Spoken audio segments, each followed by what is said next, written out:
Hello everyone. Alright, so this is part 2 of my refining logos. Alright, so we have already looked at both of these logos and kind of redone a few things. We made a simple kind of filling here so that we could separate the two color fields without having to use a black line. We adjusted the text so that the size is a better fit for with the illustration. I showed you guys outlining text and why we must do that every single time we complete a logo. And I also showed you some easy ways for creating leaf shapes, for creating objects using the pen tool, or I'm sorry, the Pathfinder tool, and for creating white outlines on objects and deleting those. So we're using create outlines. I showed you guys a few other little tricks.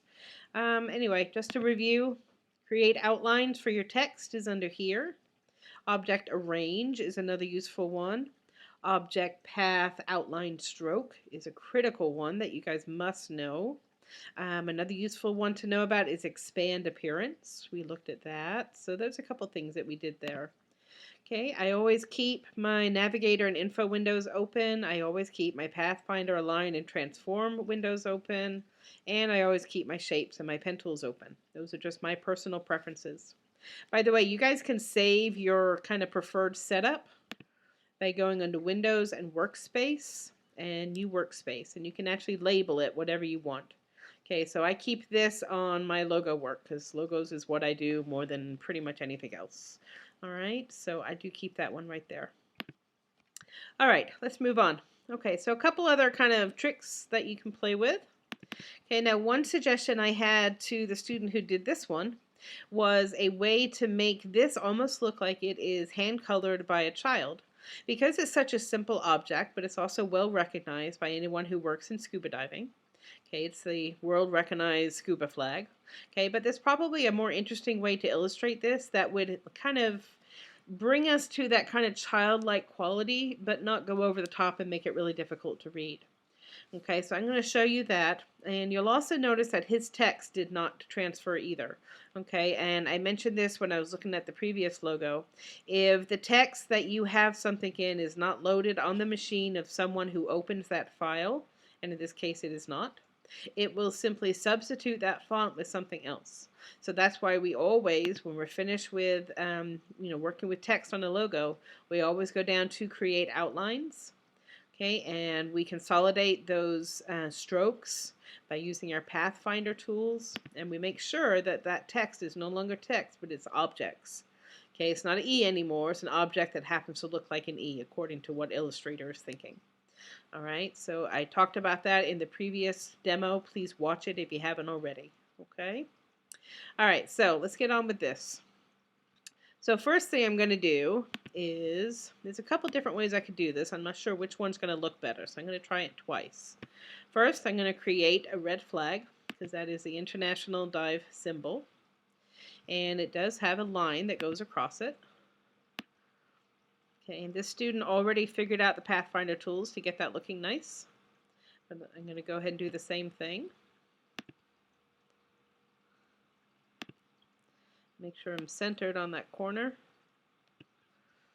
Okay, I'm going to make that line much thicker. I'm going to make it white.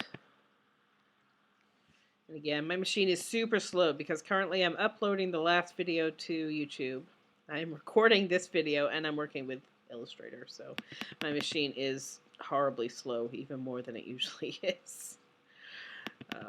I wish these machines weren't so expensive, but I am going to have to replace it soon. Alright, it's going to be super slow. Let's just try and do this one.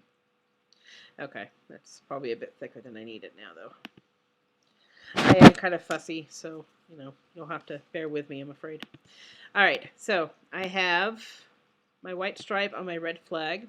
I'm going to use my Pathfinder tools. Oh, actually, I'm sorry. I'm going to first take this line, and I'm going to use outline stroke.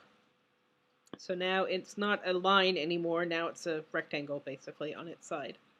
Okay, so now I can take my rectangle and my red flag, use divide, ungroup my objects, capture all the objects I don't need,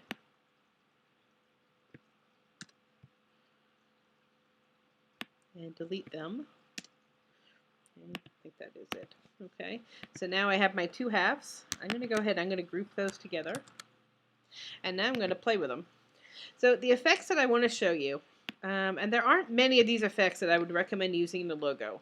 It kind of works on this one because of the nature of this organization is very childlike. This is designed for small children, and we want it to appeal to small children, but we also want it to appeal to their caretakers. So we don't want to go over the top with cutesy, cutesy, cutesy, and messy, messy, messy to make it look like a kid did it. But a little bit of that is okay. All right, so I'm going to show you guys an effect. And it's under Stylize, and you already have your shadow and your feathers and your glows, round corners. These are all useful tools. Scribble is one that every once in a while you're going to want to play with. Okay, and I was playing with this earlier just to see if I like the look of it, and I kind of do, but maybe not quite this messy, you know. So you can change a lot of these kind of, you have the stroke width, and notice it's 0.05. It's in inches, not points, so that does make it a little more confusing. Okay, you have your percentages. You notice all these numbers are incredibly low. So if you start typing in like 2, for instance, it still seems like a small number, but it's huge compared to this. So do kind of, keep up with that. So I'm going to space these a tiny bit tighter, so it's a little more consistent. It's only a 1% variation now. My curviness is at a 1. Or, I'm sorry, it was at a 2. Now it's at a 1. Whoa. See what happened? I just went to 30 by accident. Get back down there. Alright, I'm okay with that, really. But I think my stroke width is still too thick. So I'm going to go ahead and do this by hand over here. It's going to be easier. I'm going to type in 0.03 and see how that looks. Now I can make it a bit more dense. Gonna have to be a bit more. Or I can also make this a bit heavier, which might be preferred. Okay. And it's getting pretty close. I might play with that a little bit more, but you get the idea. It's just an option for this particular logo. Okay, but it's a technique I've used on a couple of kids' logos. Probably only 2, but they turned out really nicely. So, it's just something to be aware of. There are some tools in here that you might use once a year, and this is one of them. You're not going to use it all the time. But let's say that you really like what this looks like. Okay, this is okay. But if you have this much complexity in the illustration part of your logo, you have to simplify the text. Okay, so the text that this student had before, I forget exactly which one it was. It may have been Ravi. I think a couple of you guys had found Ravi.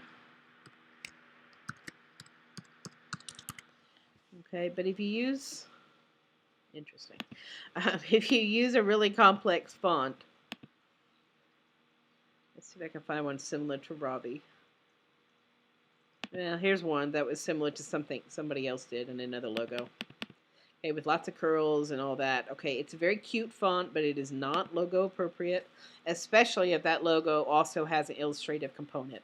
This might work, or something similar to this might work for a kid's logo if I didn't have a lot of illustration with it as well, so that it could be much larger. Okay, but as I'm working with this already complex illustration, I really need this to be a bit simpler. I have one in here that might be suitable called Good Dog. It might work. Might be still too much. I don't know. This is still pretty fancy. It's a little bit easier to read. Okay, I mean, it might work. I don't know.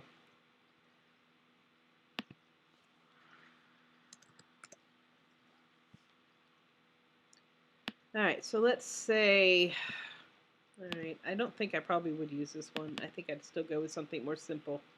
But let's say for today that this is the one we want. I just want to show you guys a couple things. So now you could size this so that it fit in pretty much the same space as the flag, up and down. I'm going to put Scuba School down here. This is just something that I'm going to try. I may not like it in the end. I may prefer it right aligned how he or she had it on this one. But for now, I'm going to go ahead and just try it. But you see how right now it's a little bit off. Now you either have to line it up or you have to clearly with purpose, make this larger than the flag. If you choose to do that, it's fine. But this just a little bit off always looks wrong. You either have to make it completely off or you make it completely right. You can't go halfway in between. It just doesn't suit it. So let's see what I think about this. I still don't know if I'm going to like this or not. Oh, this poor machine cannot do all this. I'm going to make this a little bit smaller. It'll change the effect a tiny bit too, though.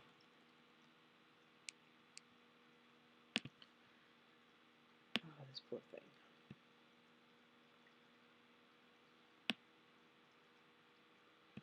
Alright, let's try it. Alright, copy paste. And down here.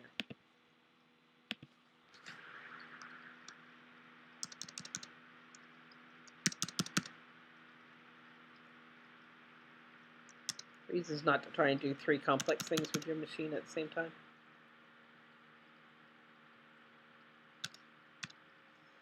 Okay.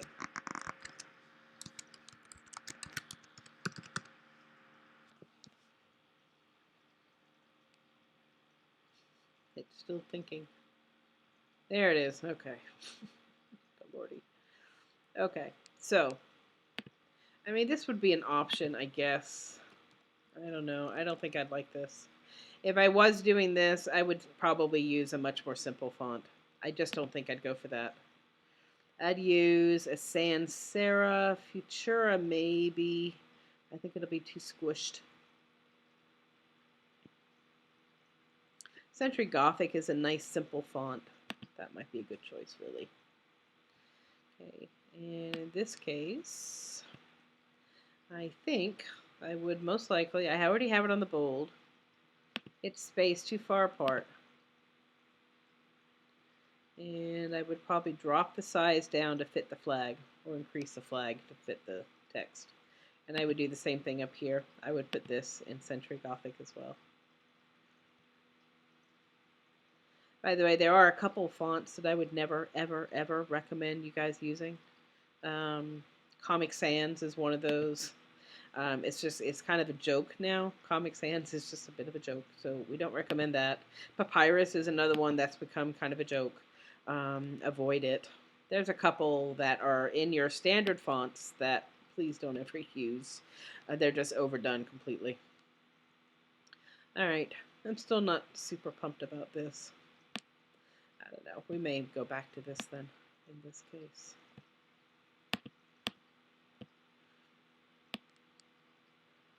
Okay, but now see, this is a good way to illustrate my other point.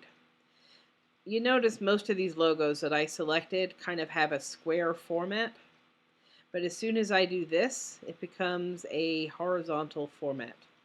Horizontal format to fit on a page, whether it be digital or print, has to get shrunk down. Okay, as soon as you start shrinking stuff, you start losing a lot of detail. So, as often as possible, you really want to try to have a square format or a mildly horizontal format, not an extended format. If you have an extended horizontal format, it might look really good, but as soon as you start, using it across different applications, it can be a real problem with the sizing. So please just keep that in mind when you're formatting your fonts, formatting your logos and deciding on layouts and such. This is getting much closer to what I would use. Still not super pumped on the font, actually. Let's see what I think about...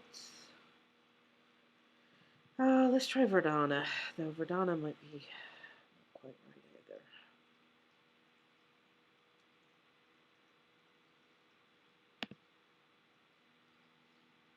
either. It's alright. I still don't love it. I want something with a little bit of friendliness to it, but not over the top. Oh, I wish I could remember, what was that, Vintage Alexander? There was a really nice one that worked for a few things. I think I lost it. I had to do a system wipe a few months ago, and I lost a lot of my favorite fonts. Been trying to rebuild them ever since. Drives me crazy.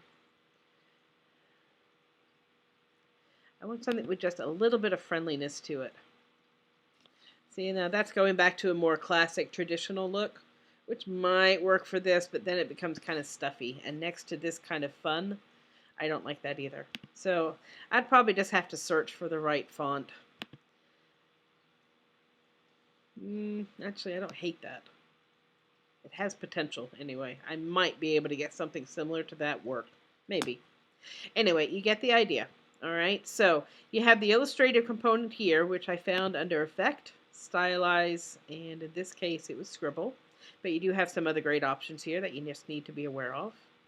Okay, I talked about a horizontal logo versus a slightly horizontal logo versus a more square format.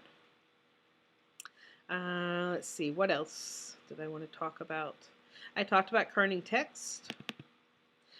Creating text on a curve. I will show you that one because I saw a lot of you guys trying to do that and it's difficult. There's a few tricks to it. Background color to delineate color fields. I did that with this in the first demo. And creating outlines on your finished types. Okay, so those are all pretty critical things that I want you guys to be aware of. I'm not going to go into detail on this one. I was going to, but I don't think we need to spend the time on that. I'd rather show you type on a curve. But I did want to show you how I was just starting to recreate this just so I could kind of accelerate the demo here a little bit. But instead of trying to trace this with the pen tool, I decided just to draw it with lines. And then I was going to use that object, path, create stroke, or outline stroke, sorry. And then I was going to come down and adjust my points so that they could look a bit more like what he had going on. Okay, so I was going to make my adjustments that way instead of trying to trace this with a pen tool. And the reason why is because I wanted this curve especially to be something that I could duplicate. Oops, wrong tool. Okay, so right now I would have this as this interior part of the A, but I would use the same curve to create the bottom edge of the A. Okay, so I would go ahead and once I had this kind of perfected the way I like it, I would outline the stroke. I would copy it, and I would use this to shape the bottom of the A, just so that the curve would be the same as on this one. All right, and it just would look a little bit cleaner. And so these two I can go ahead and combine. Okay, I would perfect that a bit more, but I just want to show this to you. And then this one I would use divide. I would ungroup. I would get rid of this part and this part, but then I would take all that and unite it. Whoa, hang on. Too much. Gotta delete that one too, by the way. That and that I would want to unite. Oops, I'm missing something.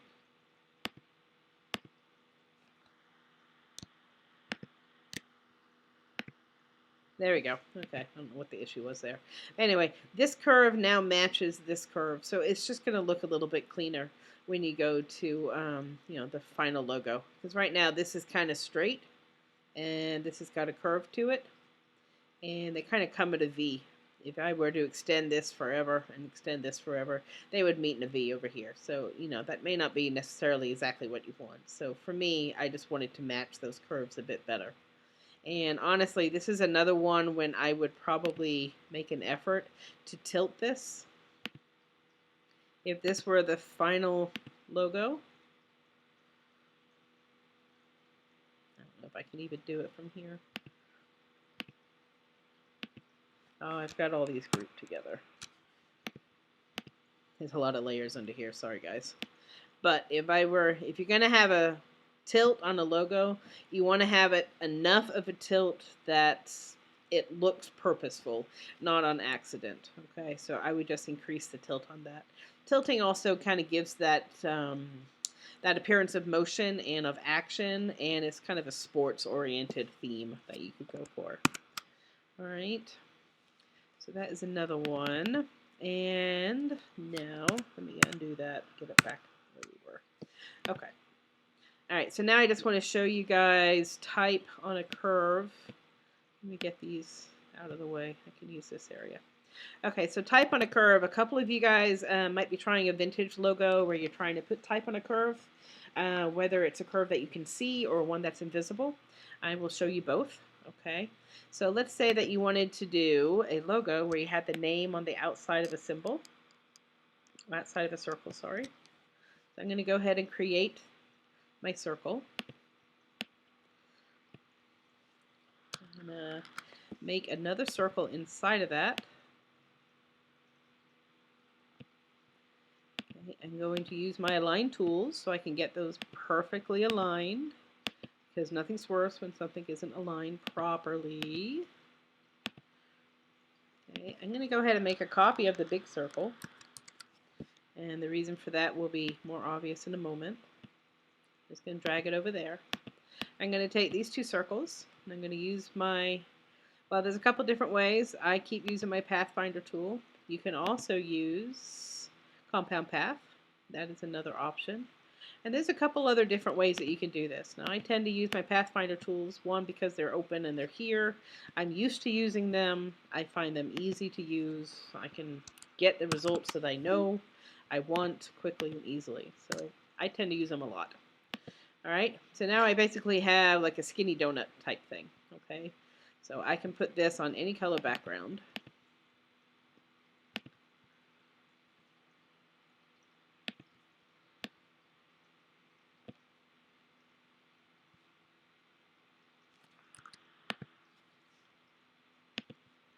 Alright, drag it on top.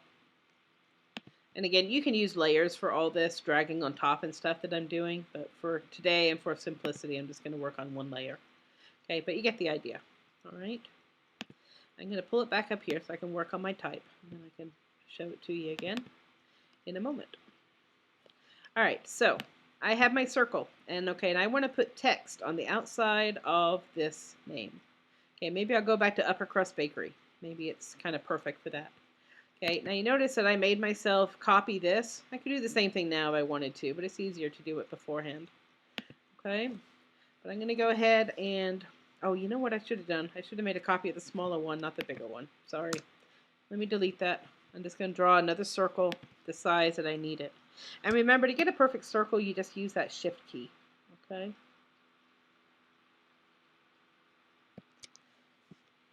Let me make sure I got that more or less the same size. Sorry, I got distracted when I demoed to you guys. That and some days my brain works a little bit more smoothly than other days. Okay, that's going to be pretty close. So it's about the same size as that inner circle. Okay, let me move that over here. Come on. Poor machine. Okay, I'm going to go ahead and flip it so I just have an outline. If you prefer to have a black outline, you can, but it really doesn't matter because it's going to disappear in a moment. Okay, so I have it selected. I'm going to go to my Type on a Path tool.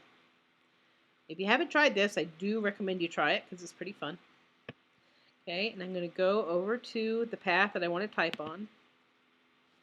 And I'm going to type in Upper Crust Bakery. Now you notice one of my words is upside down, so we're not going to want that, right? So I'm going to delete bakery for now. Okay, I am going to select a better font than that because that is not going to work for this particular style.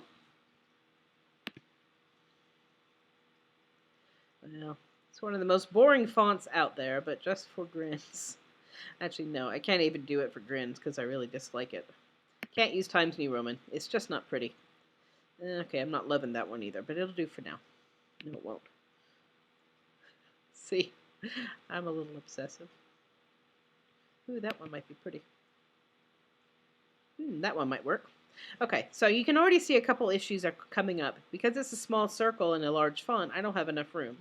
So I will definitely have to make my font smaller. Okay, that might work. I'm going to zoom in so you guys can see this better. Okay, when you're doing type on a path, there's a couple different lines and such that you need to be aware of. These are actually the beginning and the end of the area that you can type on. Now when you're doing type in a circle, I always recommend doing it centered because it makes your life easier. Okay, and now using your regular selection tool to do this, you can start pulling your text around. Come here. Undo. Come on. There she goes. Okay. So now I can first make this dead center. You see the center mark on the circle here? So I'm going to drag that center of the text so that it fits. Okay. I'm also going to make it a smaller size because it's still a little big for fitting in this space. Okay. And I also need to find these lines. And you notice how that will start moving it around. And it cut off part of my text, so I need to redo that part too. Okay. And you just kind of have to play with this a little bit until you get what you want. Okay, but I'm moving these 3 lines with my regular selection tool until I get it the way I like it. Okay, let's say that this is what I want. I'm going to go ahead and give it a bit of depth, a bit of weight. I'm going to make it a white font because I always work in white and black and white when I do my logos. And I'm going to drag it. Actually, before I drag it, since I'm not working on layers, normally I would put this on one layer and I would put my text on a layer above it. Since I'm not doing that right now, I'm just going to lock this so I can't mess it up. Okay, I'm just going to lock it down. It's similar to locking a layer. Okay, now I'm going to take this and I'm going to pull it over here. Okay, now you'll see how tight that is to that inner circle, and I really want to center it in there, right? So first I want to center my circle so it's aligned correctly. And then I'm going to use my baseline shift, and it will raise it up and off of that edge.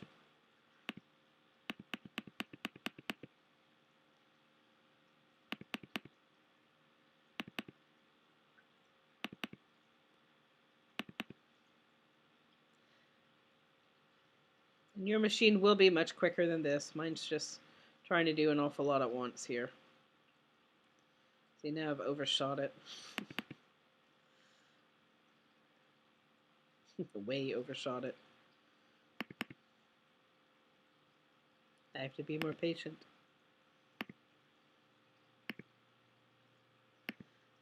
Okay, so my baseline shift is about 17. Okay, now I'm going to copy and paste this text. Okay, and I'm going to put it on top. Actually, I'm going to lock this one in place first. And again, this is why you use layers. It's just easier than messing with all this. But let's go ahead and put this in the right place. Okay, let's change this text to bakery.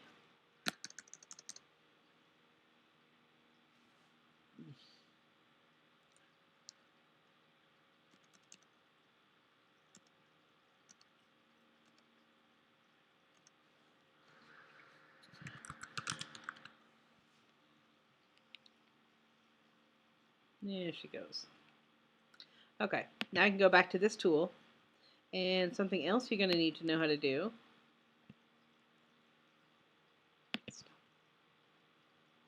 is to flip that text to the opposite side of the line.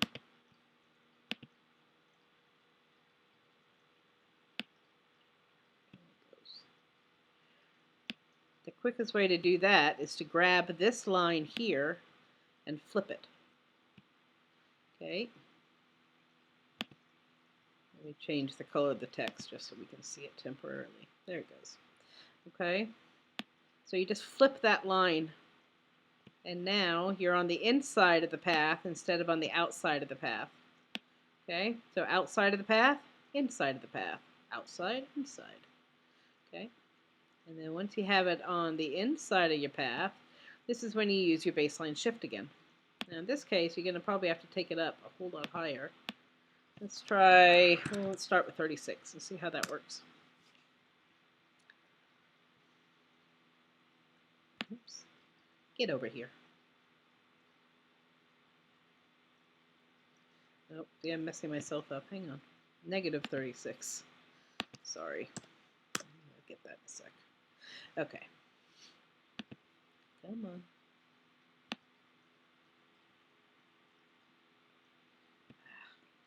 Yes, yes, we know. You get a bit fussy about this, don't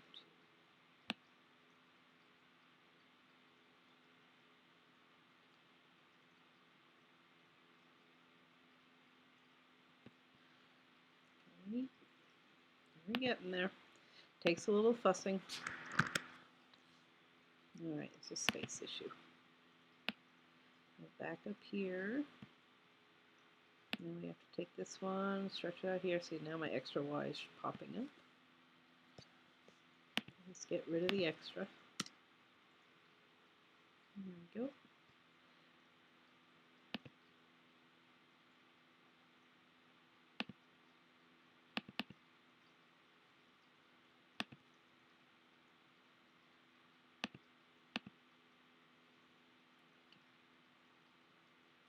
Come here. Sorry guys, takes me longer. Alright, it's going.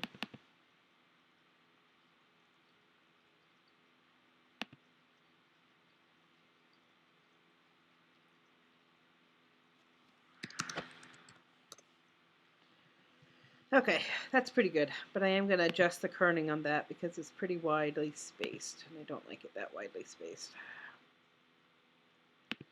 Okay, so again, it just takes manipulation. You just gotta, like, I'm gonna probably have to hand kerm between these two letters. I would never be particularly happy with that look.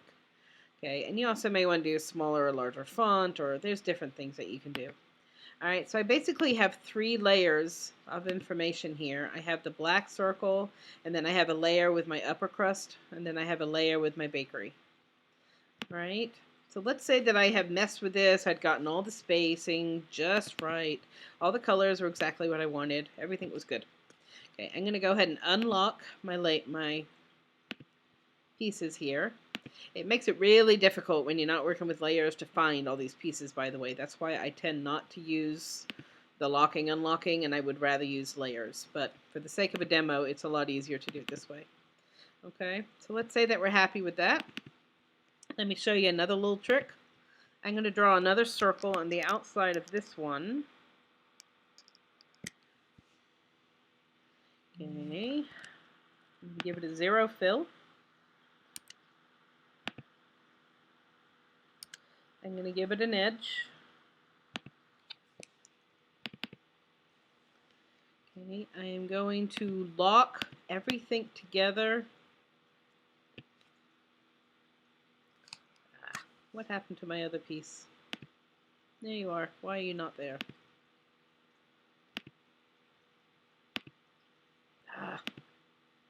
I know you're there.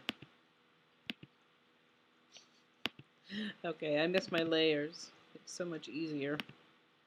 Alright, I'll deal with that in a minute. I just want to show you one more thing before we run out of time completely. Okay, I would line these up quite nicely. I would make it a thicker line.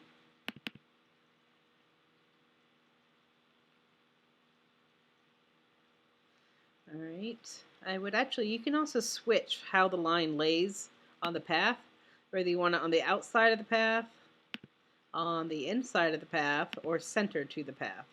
Okay, so that's something else you can play with. You also have rounded corners and caps here too, just for future reference. Okay, so I'm going to do that. I still have a blue on there. Get that off. Alright, so once I have this done, let me just show you another tool here that you might like. We already saw this one before, but this is a really good way of making a vintage logo.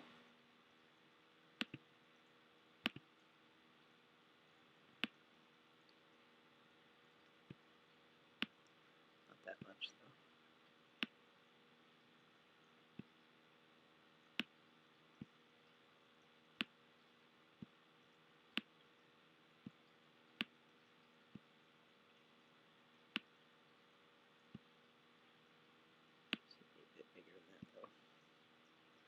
All right, so you can play with this all you want, but you get the idea.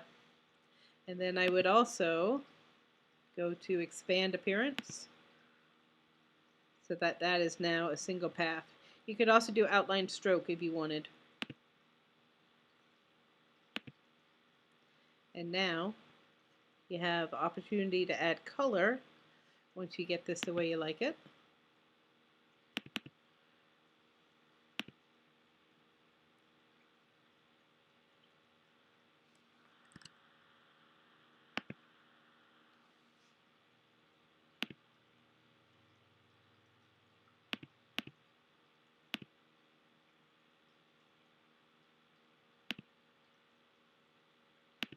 I like the blue better.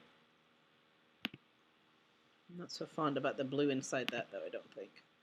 Probably wouldn't do that, honestly. It's too messy. And then I would take my text.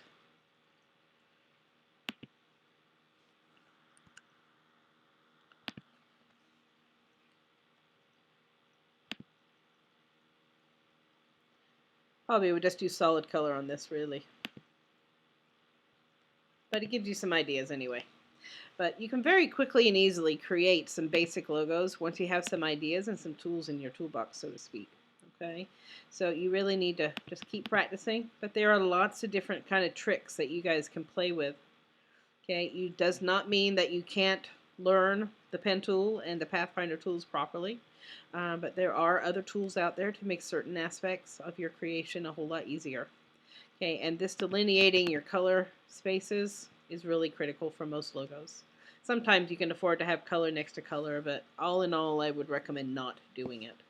Okay, and again, make sure you use your create outlines on text so that you don't have problems like this popping up. All right, I know that's been a lot of me talking at you. I hope some of this has been helpful to you. If there's anything else that you want me to cover, please let me know so I can help you. Okay, I can do these demos, I can Skype with you and show you stuff, whatever we need to do. All right, you guys have a great night. Bye-bye.